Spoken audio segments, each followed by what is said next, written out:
This is the Montessori school case study, but we're going to use the scorecard template we provided you with and show you how we can begin building a strategy map using that template.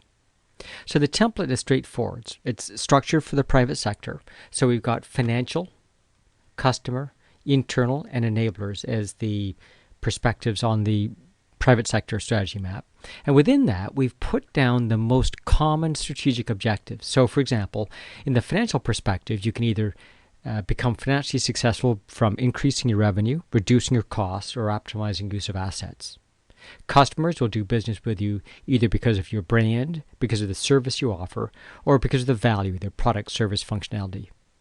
Internally, organizations are typically either operationally excellent, product innovators, or customer intimate. And of course, internally, we also have regulatory compliance. And then the enablers generally fit in the category of what are your strategic assets, what's your climate for action or culture, and what do you do around the competency pool. Now, these are just general reminders, but they will work most times and probably a very good starting point. So if we take the Montessori school, we can extract the mission statement and put that at the top of the strategy map. Then we can begin taking a look at the curricula that they put down and begin identifying what are the core criteria.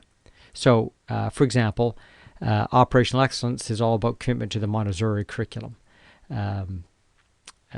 The brand is about the brand, and so forth. So gradually, you can build out the strategy map by taking a look at the organization's existing strategy and trying to put it inside these categories of objectives that we've provided for you in this generalized checklist. And sometimes you need to go beyond just the handouts to take a look at strategic plans and other source documents.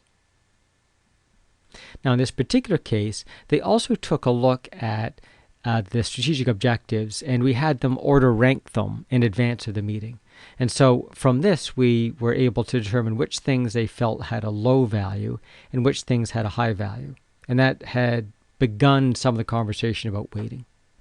You can now get rid of the strategic objective categories that aren't necessary in your strategy map and begin drawing the cause and effect arrows between these objectives. So in this case, by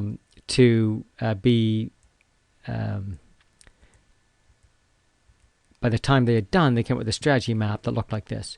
Overall, our objective, of course, is to maintain financially sound growth. To do that, we have to build a brand and make a difference. To make a difference, we need to be both committed to the curricula and connect with families.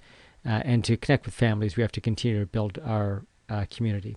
So this became their strategy map, which they could then begin to use forward in their weighting to then begin move forward on the finalization of the weighting of the strategy model.